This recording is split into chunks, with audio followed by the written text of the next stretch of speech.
it gives me goosebumps when I say, why India as a location for outsourcing, right? Now, the first and foremost reason is huge talent availability, right?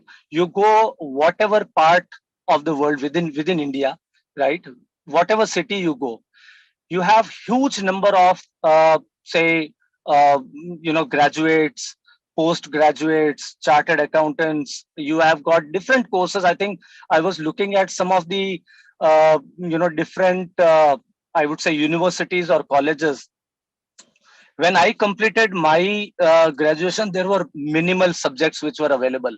But I think these days, some of the universities and colleges have also learned that what is required in the industry, and they have started shaping some of the courses this way, right? So there's a huge talent availability, and the companies across the globe want to penetrate that, want to increase their efficiency by allowing that talent to get into their company, right? So this is the first and foremost reason. Now, scalability of resources, which is again a subset of the point first.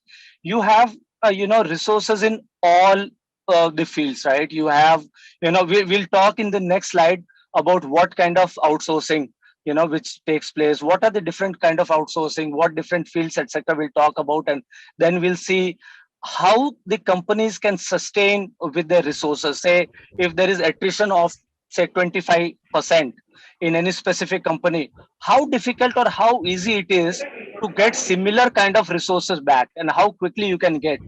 If if you take an example of say Guadalajara, which is in Mexico, right? There are very less number of resources available for different subjects, for different topics. However, if you take an example in Mumbai, I think would be a very big example. But let me go to say Pune, right, or Bangalore or Chennai for that matter.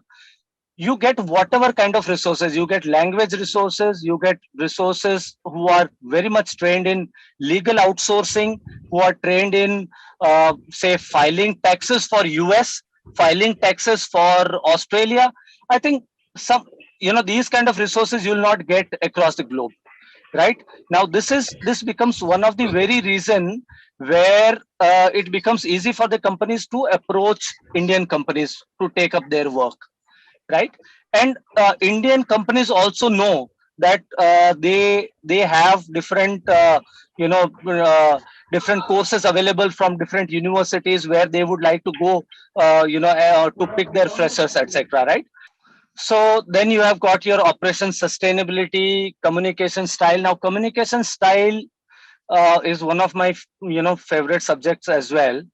Now Indian accent is still considered to be a pretty neutralized accent in the world, right? Where Indians can speak UK English, they can speak US Australian English as well, right? Though there is not a huge difference, but there are still words who are pronounced differently in US, in Australia, in UK, right? So Indian understand that very well. Their pitch, I would say, pitch of communication is still low, or is still better than other countries, right? Then operation sustainability is again similar to how they are. Would they be able to sustain their operation in a longer run? Now, for example, Nilesh ji talked about captives, right? The another word I mentioned was shared service center. Now, what is shared service center? Recently, a shared service center got opened in Pune. I'll take that example, right? It is called as British Petroleum. Now, why did they chose India firstly? Right? They had given their work earlier, I think 8-10 years back, 8-10 years back uh, to Infosys, right? Infosys has worked on all their services, their entire finance and accounting for years, their procurement for years. Then they said, I mean, if Infosys is able to deliver this with this much cost, let me find it out in the market that if I enter myself in India, how can I be successful in India, right? So they thought of it. They did a lot of market research. They tried to connect with a lot of consultants who can hire great resources for them, etc. And then they finally decided they'll open their center in Pune. Now, the first thing that they got in their mind was sustainability. Will they be able to sustain? Because they were taking a big risk of going off the service provider and then doing it on their own, right? So they considered all these different things, all the different aspects, and then they said, okay, we'll be able to do it. Now, cultural fit. Now, there are a lot of companies who hire freshers, right? And after hiring freshers, they do a lot of trainings for them. And this is one of the things that I want all the youngsters to know, that it is okay that you don't know anything or you don't know all of the things, right? It is absolutely fine. The only thing is that you have to have a right intent to learn things. If you want to learn things, there are companies who would hire fresher. They will train you, they will make you learn, they will make you cultural fit for the companies whom you are going to serve worldwide, right? So don't worry about that. This is very positive point, and I have seen a lot of youngsters making their move towards outsourcing. And it is not just who are freshers, but who have worked in the local banks or smaller companies or smaller units. At a later stage, maybe after a year or two, they try to find out, where do I move? And then they say, okay, yaar, iske barabar to koi companies nahi hai, where do I go? Then they say, okay, I think I have heard something in outsourcing, let me go there. So we see a lot of people coming from Indian normal smaller unit background. They approach us, they come for walk-ins, they come for interviews, and I'm so proudful that they work so hard, right? They work so hard because they have worked in Indian companies where you know they take care of the entire oil out of those till, right? So they know how to work and all of that. So this is what it is. Then India is one of the most cost effective cost effective country in the world, right? I won't say that it is the least cost. There's least cost in India. No, it is not like that. There may be some countries where the cost of living or cost of doing business or cost of operation, which I mentioned as COO, is lesser than India. But when you take all those 6 7 points into the consideration, and when you put a good diagram and say what are my options available. Say there is a lot of outsourcing happening from Philippines these days. You would have heard a name which is coming so often now, called as Manila, right? Manila, Philippines, Manila, and then there are different other parts in the world who perform outsourcing. But when you compare all of those things, all the dimensions that I have mentioned, India becomes the best example, right? The cost of doing business is absolutely within reach of the Western countries, right? Then India gives, or not just Indian company, there are multiple other companies who would give flexible pricing option, but I think Indian companies have the highest, flexibility in the pricing option. Now, what are the different pricing option? Let me touch on some of them, right? Now, I'll take one example, and I'll take an example of finance and accounting, right? Now, within finance and accounting, you segregate that finance and accounting in three broader pillars called as accounts payable, accounts receivable, and record to report, or maybe P2P, O2C, and R2R, right? These are the three things. Now in processes like P2P and O2C, uh, you have work like setting up the vendors or entering the invoices, etc. Now, for some of those that kind of work, you have pricing structure like fixed price or fixed pay billing. Say if I have taken a work of 50 full-time employees or 50 people, I would say that you give me, with $2,000 per month, and I'm just giving an example. Don't quote me anywhere, guys, that this would be the final price of any specific company. I'm not here to, tell how much people charge, etc. Uh, but for example, say $2,000, we would say that okay, we would like to take this work, and you pay us $2,000 per full-time employee, and for 50 employee, it would be 2,000 multiplied by 50 per month, right? So this is your fixed pay bill. Then you have got something called as your effort based, right? Or how much you work, you get that kind of billing. So what does that mean? So it means that if you are able to enter, say, 50,000 invoices, there is a price decided at the starting. Say if you enter one invoice, your cost per invoice would be $5. So they'll pay you whatever invoices you enter, multiplied by 5, or whatever customers you create multiplied by 5, right? So this is the way it works. There are different kind of options which are available within the industry, and yeah, that is how it goes. Then there's something else called as FT based billing, right? Different pricing option which is called, which is mentioned, and which are used by lot of different companies and by different services as well. So if it is a voice process, they may pay you by per call that you have taken from the customer or from the vendors, etc. So it is basically depending on the services or the contract which is signed between the two companies. Okay. Then yeah, I think this is very basic, the last point, which is support to global operations. So I think India supports across the world, right? I don't have any example where I think we have not supported. There are a lot of countries which are in Africa as well, who gets their business done from here in India, right? So I would say everywhere, right? So US, I would say that the out of the Fortune 500 companies, around 60% or maybe more than that, those companies either have outsourced their work in house, which means they have created their captives in India, or they have outsourced it to the third party service providers. But sourcing, they have gone out, they have given their work to somebody else, right? So it's a big opportunity. A lot of companies, medium sized, huge, numbers, bigger numbers, that we would say.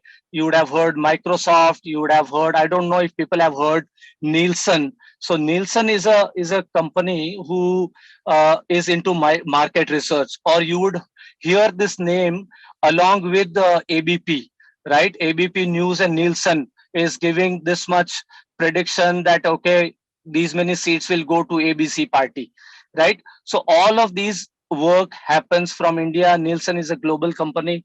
Work happens from India. I'll not take the name who holds the responsibility of some of these companies, but they have outsourced their work, right? So a lot of things happen within Nielsen, within these companies. We'll try to take some of the example when we look at different scope or different areas of outsourcing. Sorry. So all the big names that you would have heard, companies like Infosys, Genpact, Accenture, TCS, Wipro. These five companies, I think they have their, they have openings all through the year. I have never seen that they have ever stopped hiring, right? So if a lot of people say that the hiring is on freeze, etc., it may be for that specific project that they might have got a call for. But I don't feel that these companies ever stop hiring. Now you have to have different characteristics in yourself, right? Whom they would hire. So you have to be agile as well as mobile. These are two words that I use so frequently when I give any talk to anybody, right? So agile means you should be open to do work in all the different areas which they have, right? Now they will definitely not ask you to do anything which is silly, but office work only. But then the other one is mobile, so which means you have to be available to relocate or whatever location they ask you to work. So with different, I would say, with different skill set, or with different knowledge, or with different streams where people have done their education, there are different opportunities available. There are BPOs who hire premier institute MBAs, right? So they hire from IITs, IIMs as well. Now for them, they would not have the work to be done as normal processors or associate. They may hire them three or fourth level from starting, or they may hire them for any of their foreign assignment in starting as itself, right? So all of those things work.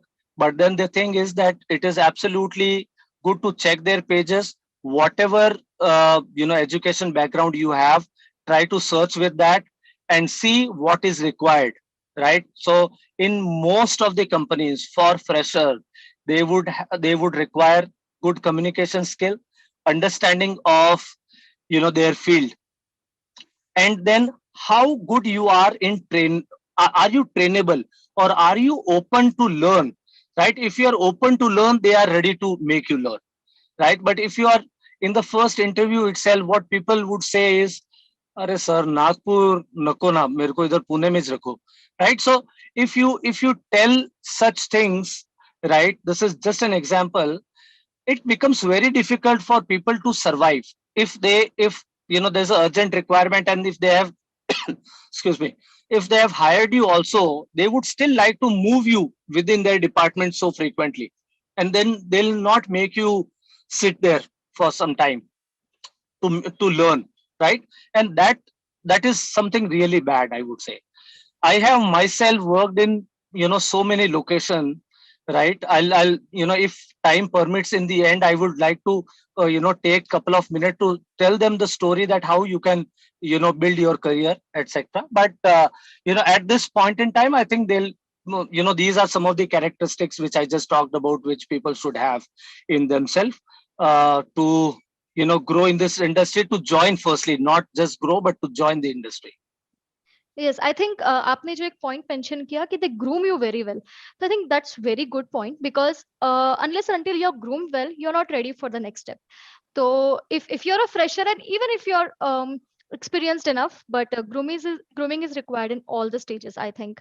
And about flexibility, I think flexibility ऐसा है कि it is not just for BPO, but I think it is for all the industries. If you're flexible enough, आप पक्का grow करोगे, and you have to adapt to changes. So yes, you have to be adaptable. No worries about that. Absolutely. Yeah, Absolutely. yeah, Any other very questions? well. I know, yeah, I know somebody has put in, something on the chat window which says, what's the difference between captive SSC cost center and business profit center? So simple. If the company is opening their center themselves to get the work done, that's called as captive or SSC.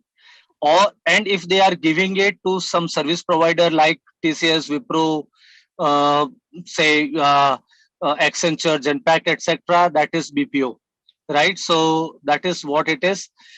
Business is nothing but the work which so we call that as business because that's the work which is coming to us, and it's bread and butter for thousands or millions of people in India, right? So that's the concept of business here, if I'm answering it correctly. If there is something in a different manner, please do ping me separately, I'll try to answer that. But that's what the captive and profit center or BPO means. Example of captives, couple of them, as I talked about British Petroleum, there's one which is BNY Mellon, Bank of New York Mellon, right? Where I worked, they do their own business across the globe. They have moved to Pune earlier. Now they have moved a bit to Chennai. Looking at the cost, etc., they have moved to Chennai. So these couple of locations where they perform their finance and accounting. However, their investment